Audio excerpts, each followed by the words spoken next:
Benny, we have an American Idol on this show. Literally a hero in America. This man was a performer, had an entire career in music, then changed to be one of the best production studios and companies in the world. Ooh. Please welcome Mark Labiola. Hey. What's up, Mark? Oh, man. How's it going? It's good, man. Yeah. It's good. Great to be. Happy birthday. Today's Thank your you birthday, very much. fellow Happy Blaze. birthday. Yeah. Happy You got birthday. any big birthday plans? When you get older, it's just kind of, you almost forget that it's your birthday, and except for everyone around you is like, hey, happy birthday, happy birthday. And so I got 3 kids now, and I'm just like, it's a school day. So I'm like, you know what? I got to get people up, out the door, you know. Well, thanks for joining us on your birthday. birthday. Yeah, I'm glad to be here. And I want to dive in. Like, Benny and I know what an NFL tryout looks like. We've been there. We know we could go to any NFL tryout right now and tell you whether they actually want to sign a player from that group or whether or not that any player from that group has a chance in an NFL. Yep. What in the world is it like to audition for American Idol and then be selected? Ooh. Yeah, so, and just to be clear, I didn't make the top 24. Right, okay. So you ain't the top 24, but you in there. Yeah, but out of 120,000 people, I made it to a small group of 98. So that's pretty good. That's great. You know? Amazing. Incredible. Yeah. What was the song that got you in?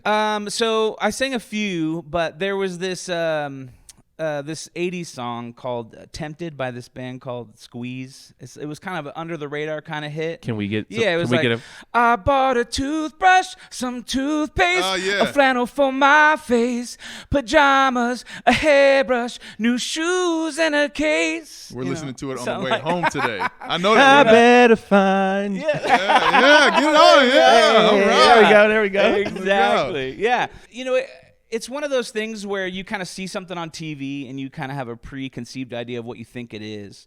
And then you go there and it's a completely different story. We understand that. You guys know what that is, right? Yeah, it's like you see behind the curtain, you're like, oh, okay, you know. Different. And so it's been a long time since that was. I was on season 9 of American Idol. It was like 2010. So it's like, it was a long time ago. But, and I actually had a little bit of fame in the Christian music industry. Okay. I was in a band and we got signed and I got to like travel and have songs on the radio and all that kind of stuff. And when the band was breaking up, I was like, crap, I have no skills. Like, I've sung my whole life for a living. Like, what am I going to do, And my dad was a big fan of American Idol, and he was always trying to push me to, like, try out and stuff like that. So we get there at, 4 in the morning, and there's already, 1,000 people in line, just waiting. And then how they had it set up back then was they had, maybe 20 tents on the football field there. And so then in each little tent, 20 tents on the field, they had, a block of maybe, 10 or 15 people, right? And then you step forward and you sing for 15, 20 seconds, and then you step back, and then they, rows of 4, they kind of have you go, and then they say, no thanks, move on, or hey, you stay, everybody else go. So then it was like, okay, you get to go to the next round. Once you sign all the paperwork, then you start going through other rounds. So there was 2 or 3 other rounds before I even got to the TV round, Wow. And this is the part that I feel kind of bad. They don't do this anymore, but you know how they would have some terrible acts on? Yeah. And they would be making fun of them and whatever. But what I realized then was man, these people were told for 4 rounds, hey, you're good. You're going to go to the next round. Oh, no. And then they get in front of Simon really and he up. just and then, completely roast them. And it's like, oh. She bang. Exactly. And I think I had a little bit of a self-awareness, about this whole idea of them building a cast. And so it was kind of who am I going to be within this cast? And so I was thinking well, I'm not going to be the washboard abs, Thor-looking dude, Left us a long time ago, brother. Yeah. I'm working on that still. Yeah. And so I was like, all right, I think every cast needs the chubby funny guy, right? And so I was already the chubby funny guy, so I was like, all right, I'm just going to lean into that, for me I had a really interesting story. So it gets even crazier as far as my childhood. I mean, I was kidnapped when I was 4 and we were on the run for 6 years, and my dad found me when in 91 and then I ran away from home when I was 16 and I lived in a foster home until I graduated high school. So I had this sensational story, that obviously that benefits you too. It's like, okay, if you can sing and we have an interesting story, it's like you're gonna, be on TV. But one of the hard things for me is that I'd kind of restored my relationships with my family, So I started to try to extend olive branches and like forgive people in my family and things like that. And so then when I got on American Idol, they really wanted me to like throw some people under the bus, like just make it a real That's hard. tough. Yeah, it was That's very tough. tough. How you much know? do you hate so and so? Yeah. And if you see Simon, he was like, tell us something interesting about yourself, right? And obviously, if I open up with like, oh, I was kidnapped, and they'd be like, that's interesting. But I'm like, I like cheese, And so he was really trying to dig into my story, And so I was just trying to be gracious because it's like I know there's like 35 million people watching this right now. Yeah, I'm not going to air out my business. Yeah. On national television. Exactly. Well, you chose not to. I chose not to. Yeah, exactly. Good choice by could've. you. I mean, that's Yeah. strong. I mean, Yeah. So you get through American Idol, you don't make it to the final one, you don't get your deal, and then you decided to start what now is one of the best production companies in the entire world. What was that bridge you crossed? I was devastated. I was heartbroken. I'm in the hotel room crying and like just Eating cheese? just eating cheese, exactly. And I was thinking like my life's over, like I'm washed up. I got nothing, And then it was a slow journey, I think, of self-discovery and hard work and making the best of every situation and staying positive. And then I had a friend who was a photographer, and I was kind of always around the creative, arts, with music and film and video and all this kind of stuff. And so he was like, hey, I need a video for this thing. Like, do you think you could help out? And so I kind of started a side hustle.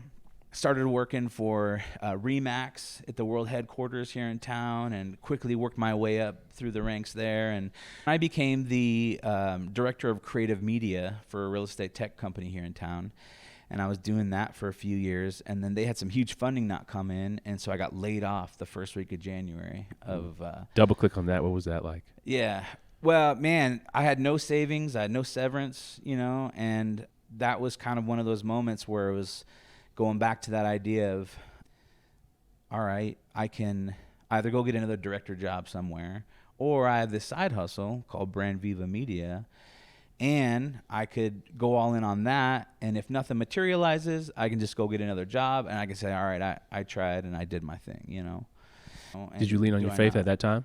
100%, And so, so now my license plate says expect, it's like expect that blessing. I think a lot of people, throughout life, they have these things in their life that they are excited for, or maybe something doesn't work out, or, they're stressed about, relationships with family or friends or whatever that might be.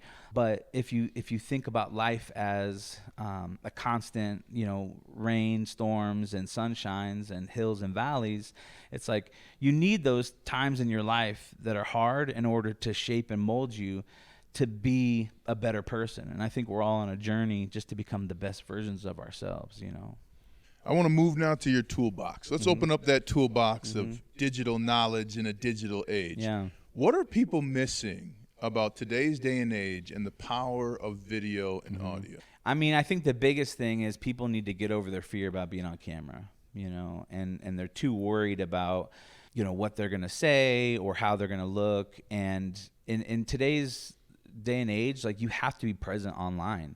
I mean, there's so many people who reach out to me about like, oh, let me work with you for this or do this and that. And then I like try to search for them, and they have like one video on YouTube maybe, and like a website that's 10 or 15 years old. I'm just like, how do you expect me to trust you, like, when you have no presence online? Or you want to be on our podcast? We have a show called The Friday Habit, and then I do like a search for them, and I'm like, I can't even find you. Like, why would I have you on my show? But if you were showing up every day, maybe making a video once a week and dropping some knowledge or some wisdom or something like that. And so I think if anybody who has a business or is trying to like develop and network and build relationships, it's like, be present online, because someone's going to search for you, or, and if they can't find anything about you, it's it's going to show a lack of availability, and it exudes a lack of trust in my mind. How do you help them get over FOPO, which is from Michael Gervais, the fear of other people's opinions? I think that is one of the hard things, at least when I was transitioning. I don't know about you, getting online and wanting to speak. I was always worried about, man, what are my friends going to say about me? Are they going to support this? Yeah, it's really just getting and doing it. Because the thing is that everybody is in the same boat as you, right? And so then now if you take the risk and you take the leap and do that thing, now they're thinking like, oh man, that's crazy. Like I could never do that, because we're all worried about what people think about us, even me. It's like, I'm used to being in front of a camera and on a mic and things like that, but I'm self-conscious about, okay, like, am I going to say something stupid? Am I going to say the word like too much? Or, like these crutch words when you're listening to your podcast, you're like, dang it, I can't believe I keep saying that word over and over, And so it's like, we all have those things. And so really what is going to set you apart from everybody else is you pushing through your fears and work on the other side. One of the things, I want to bring this to people, Mark, because you made a choice that is one of the many reasons why I love you and that we're friends, but a choice that I believe more people have to make. And it's particularly in religion. How have you, as a strong Christian man who expects his blessings, who has a family, how have you leaned in with a black Muslim friend or with anybody of another religion in faith? I feel like I've always come from a place of love, In the Bible, it talks about how the only true religion is loving God with all your heart, soul, and mind, and loving your neighbor as yourself. Being around people and being open-minded, open-hearted, and it's not I'm right, you're wrong, even though we might have differences of opinions, but it's like, okay, how can I see like where you're coming from? And then each person has a multifaceted. There's just a lot complexities that make up. And it's like, for me just to instantly tell you this is why you're wrong and this is how you can be right, I mean, that just pushes people away, And so it's more of like a long game. I think about it as it's not me just trying to get in there quickly and tell people how they're wrong and how they can be fixed. But it's like, all right, like it's not my job to change somebody. It's God's job. Mark, with you being open-minded, with you being a Christian, how does that show up as a leader in your company? Yeah, obviously you have to be a little more agnostic at times, because we got all sorts of clients and customers.